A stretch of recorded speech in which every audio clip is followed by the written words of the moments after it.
Davy Young was a really skilled worker, a likeable chap with a good taste for fun. What happened to him is a real tearjerker, affected his life and put him on the run. He kept his home in pristine condition. There was no doubt it was the best in the street. Every weekend there would be a transition, but in the end it would all come to grief. Dave had a neighbour, a right so-and-so, who always ridiculed what Dave did. I'll introduce him as Clive so-and-so to keep his real name off the grid. Clive so-and-so treasured only his liberty, lived over the road from our Davy and Young. He could not stand all the weekend activity. He would prefer to laze out in the sun. Others would say that he was just jealous. He hadn't the skill or the will to compete. He'd never kept up as he wasn't as zealous. The best he'd achieved was a crude garden seat. So now I've arrived at the point of this story of why our Dave got in such a mess. So sit back and listen as I tell the story of how our Dave got so depressed. They say that our Dave was the cause of aggression by showing Clive's wife around his latest project. Clive misunderstood Dave's latest obsession, thought they'd had a fling and lost any respect.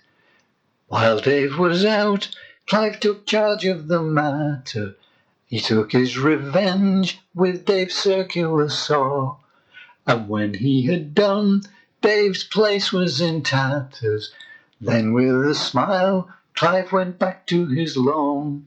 He'd sawn through the chairs and he'd sawn through the tables. He'd sawn through the shelves and he'd sawn through the sink. He'd sawn through the stairs and he'd sawn through the cables. It was more than enough to put Dave on the blink. When Dave arrived home, he could hardly believe it. All his life's work was reduced to a mess. Clive so-and-so did not want to just leave it. So as you'd expect, Clive was there to confess.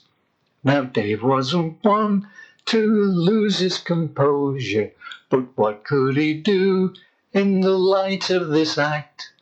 It wasn't too long after Clive's disclosure, Dave took a deep breath and began his attack.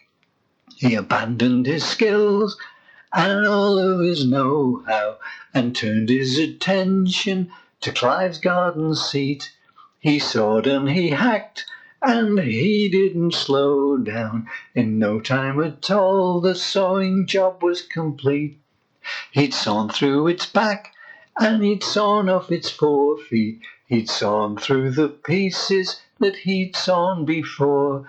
He'd sawn through the slats and he'd sawn through its poor seed. He'd sawn and he'd sawn till he could saw no more. Clive could not believe that his only construction was reduced to no more than a pile of matchsticks. But the strange thing to tell was from all this destruction, it was Dave who would live to regret these antics. Dave just wasn't used to wanton destruction. He just could not live with what he had done. The whole of his life had been geared to construction. It preyed on his mind and he went on the run. Dave just could not face any of his admirers, even though most of them were on his side. The police didn't give chase, there was no need for sirens. The only real hurt was Dave's DIY pride.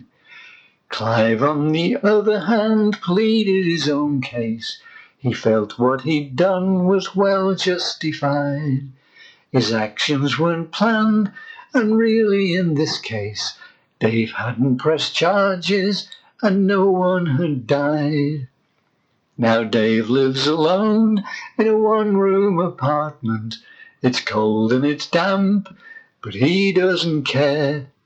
He no longer tries to improve his surroundings. His DIY days are just a nightmare.